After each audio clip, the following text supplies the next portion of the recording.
Hey, what is up guys, and welcome back to Predatory Exotics.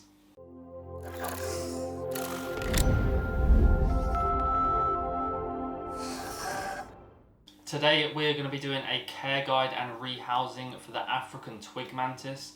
We've had this for a good few months now. It's molted a few times in our care, so we believe we're taking good care of it. It's growing well and it's almost getting to the adult stage. So we're upgrading it from this 20-20-20 cube to a 20-20-30 tall. It gives it a little bit more extra height, so when it molts into its adult stages there won't be any complications. It has enough room to molt and dry out, and we think it's going to do a lot better in this setup. So we are moving from an Exoterra, which is this front opening tank, to a Zoomed Creatures tank, which is slightly different. I will say, in terms of viewing pleasure, this one is a lot better just because you get a full glass front. It means you've got more viewing of your animal, whereas this one has the grill at the front which takes some of the viewing out of it. So there's pros and cons to both. Obviously this one's really good, but this one's great for the opening. As you can see, you might be able to see now the mantis on the top of the enclosure. So with a front opening tank, you don't disturb the mantis when you want to go in and feed it. With this one, if the mantis is on the top, you can pop it off. The mantis will be on top, but it's just slightly, it's not as easy with some species. So before we get into setting up the new tank for this species, let's talk a little bit about where this mantis comes from and the sort of habitat it will be in the wild. So they can be found all throughout the eastern coast of Africa, Somalia, Uganda, all the way down to almost South Africa. So it's going to be super dry, arid land that they live in. It's sort of semi-arid shrubland. So it's going to be consistent of sandy soils and lots of dry, thorny bushes. This is where they would naturally live in the wild. So that's why with the first setup, we used this soil with the dead leaves and the twigs. We're going to be doing a slightly different setup on this one. We're going to do more sand and we're going to add the dead leaves into it. And then we've got some small little bamboo canes that are going to go all throughout the setup as climbing surface, and then a cactus as well. There wouldn't really be many cacti in their natural habitat, but if you've seen our reptile racking that we've got for our arid species, it's all cactus themed, so it's all got cacti along the panelling, so this will just draw in that and it will become a good theme, and I think it will look good as it fits all together. So this is a close-up of the tank we're going to be using. This is a Zoomed Creatures enclosure, as I said earlier. It's 20 centimeters by 20 centimeters base and then 30 centimeters high. So it's important with your mantises that you have 2 times the width of the mantis and then 2 to 3 times the height. This allows them to molt easily, and then none of their body parts will get stuck in that soft stage, and they'll harden that exoskeleton nicely, and you'll get a perfectly healthy mantis as long as you have a big enough enclosure. So you can see I've already put some of the substrate in. That's just because the bag of sand was split, so I did it outside. You can use any dry substrate, to be honest. It doesn't even have to be a loose substrate. Before we just used a dry soil, now we're using a dry sand.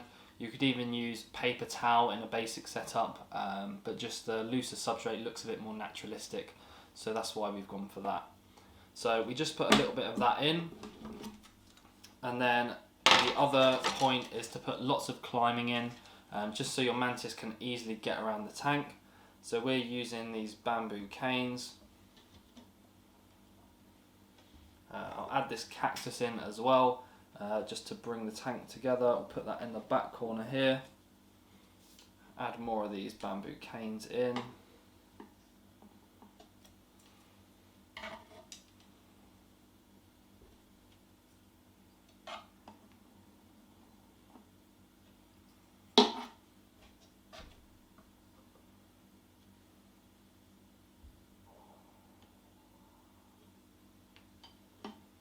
Like so. That means it's got all this area to climb, and then it's got a big open area here. If it decides to go up onto the mesh, it hangs down from the top and then they sort of fall out of their old exoskeleton.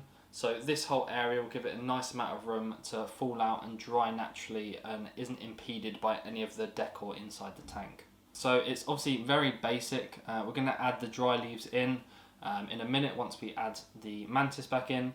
But the reason it's so basic is because in the wild it is very basic. They've got dry shrubbery. There's no sort of major vegetation or plant life, and it's very dry where they're from. So they're from the east coast of Africa, along areas where it reaches the equator. So there isn't a lot of rainfall. So you want your humidity sort of less than 50%.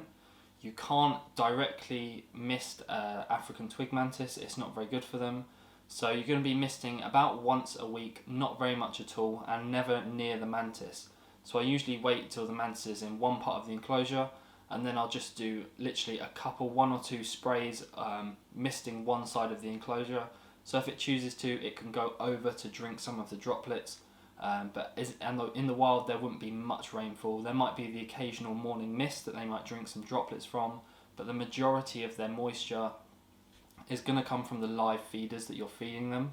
So any of the crickets, worms, as long as they're gut loaded correctly, they're going to have the correct nutritional value, as well as all the hydration they're going to need from their prey. So this is our African twig mantis. It's crawling around. These are quite a skittish mantis, I've found. They're not the most handleable, and they can be a little bit aggressive. But this is our African twig mantis. As you can see, they look exactly like a twig. Got that dark brown coloration, and almost look like they've got lichen on them as well. It's a super cool mantis, and the camouflage is incredible. Something I really like, and I'm really pleased I chose this species. This one is actually a female, so you can tell by the segments on the mantis, and also by the wings as well. So the wings don't go over the end of the abdomen. So this one is a female, and it's super cool. It's still got a couple molts to go. So females will molt about 9 times, males will molt one less time, about 8 times. And it all depends the speed of this on how you keep them. So if you keep them a little bit cooler and a little bit less humid, it'll take them longer to reach their adult size. But if you keep them hotter and more humid, they're going to grow a lot rapidly, almost 2 times the speed. So you can get them to full size in about 6 months. But if you keep them cooler and drier, it's going to take around 10 months to get them to adult size. So if we put this in the new tank,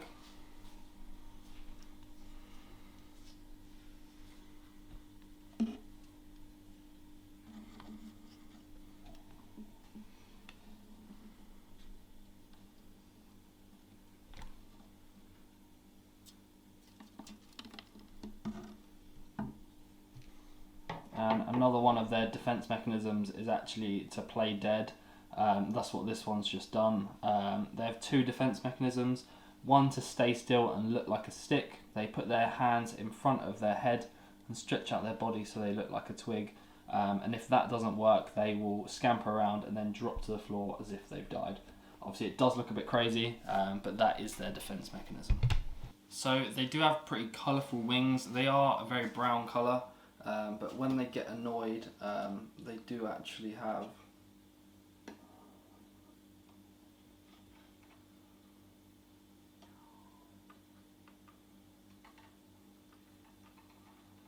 they've got these red patches on their wings, which is pretty cool.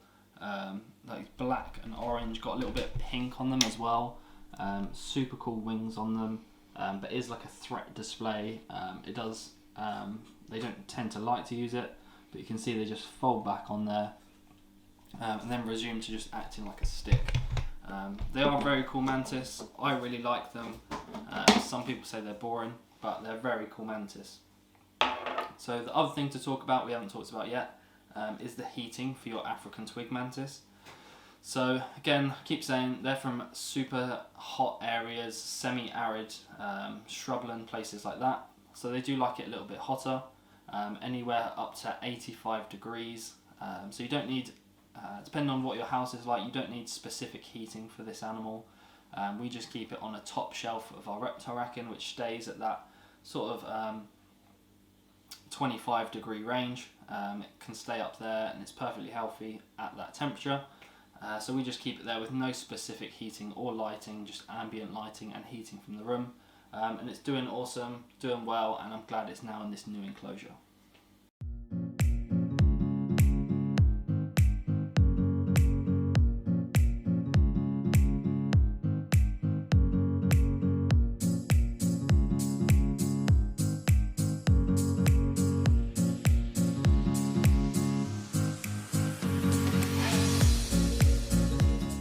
So this is the final look at the tank. We've added some of them dried Ardisia leaves from one of their Exoterra dual layer floor packs. They're a really cool pack that you can get. Love the extra bit, so these dry leaves really work well with this species because they would be from the dry bushes where all the dead leaves have fallen off. It's just nice to add that to the substrate, so when you explain to people where they're from and that you've tried to create a habitat that's more naturalistic and aim for something that where they live and what they would naturally be in the wild.